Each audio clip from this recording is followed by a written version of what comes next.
Good morning, good afternoon, good evening, wherever you may be, and welcome to today's Caffeine for the Soul. Today and all through the week, we're going to be talking about miracles and goals. And we're going to start off talking about miracles, like, what's a miracle, right? Where do miracles come from? Is there such a thing as a miracle? Do they have any relevance in the modern world? And in order to talk about it, I want to start out by making a couple of distinctions, which kind of separate what might get called a miracle from A, stuff that just happens, or B, goals that we work really hard to achieve. So the first thing is that a miracle is in the eye of the beholder. So science fiction writer Arthur C. Clarke famously said that any sufficiently advanced technology is indistinguishable from magic. And that echoes a sentiment from, there's a 19th century book called She by Rider Haggard. Fear not, I shall use not magic.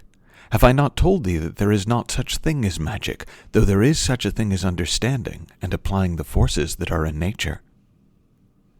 See, I hear that, and I hear the three principles, right? If you listen to these podcasts regularly, you know I talk in different ways about universal principles. Mind, which is the energy and intelligence of all things, whether in form or formless.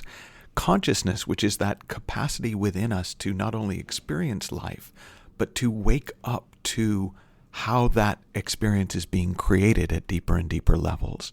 And thought, which is the sort of guiding force, the creative principle. It's the thing that makes mountains out of molehills and turns molehills back into mountains. And when we understand and apply the forces that are in nature, we have a different relationship with the miraculous. That's the value of understanding the universal principles. So when you begin to understand how something works, a few things happen. One is it becomes less frightening, right? Because you understand how it works. If you didn't understand how it worked, if you didn't understand that an eclipse was a temporary phenomenon due to the alignment of the planets, you might make up all sorts of crazy stories. And in fact, we know that less sophisticated cultures did make up all sorts of crazy stories, and maybe one day we'll look back at our culture and think the aligning of the planets was a crazy story. I don't know. I don't think so. But we'll see. So when we begin to understand how something works, it becomes less frightening. Well, what else? It becomes less unpredictable. Right? There's that wonderful story, A Connecticut Yankee in King Arthur's Court by Mark Twain, where because the eclipses are predictable, he's able to convince them that he has magical powers simply because he understands how things work. And when something is less frightening, when it is less unpredictable, we're able to benefit from it more in our daily life. But, and this is a kind of cool thing, I don't think that makes it any less magical or miraculous. Right? So we can dismiss miracles of ignorance, in other words, things that look like a miracle because we don't understand how they work. And we can dismiss miracles of naivete, right? Which is, again, somebody looks like as though it's a miracle because they simply don't understand how that happens. Magnetism is one of the great ones for that. It just looks so not what we expect that we think, oh my God, it's a miracle. Well, it kind of is and it kind of isn't because there is a predictable force at play. But you can still experience life as a miracle, even with a full understanding of the mechanics of its unfolding. So I remember driving down the coast from Big Sur down to LA, and it was near sunset.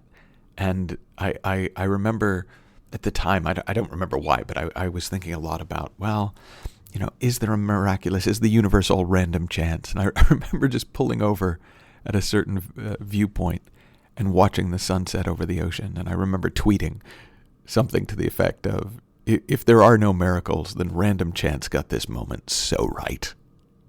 Right? And I think, look, despite the fact that I am well aware that I am neither viewing the chariot of the gods dashing across the sky nor a gaseous ball of flame rising or setting, I still love seeing the sunset over the mountains or the ocean. And I, on those very rare occasions when I'm up, I really enjoy seeing the sun rise, even though it's not really rising. And that's the subjective nature of miracles. right? That's what, for me, Einstein was pointing to when he said there are only two ways to live your life. One is as though nothing is a miracle. The other is as though everything is a miracle. So, as an experiment, go out today and live your life as though everything is a miracle. And you can share what you find on the Inside Out community on Facebook. And I'll be back with more on this theme tomorrow. Have fun, learn heaps, happy exploring. Talk to you then.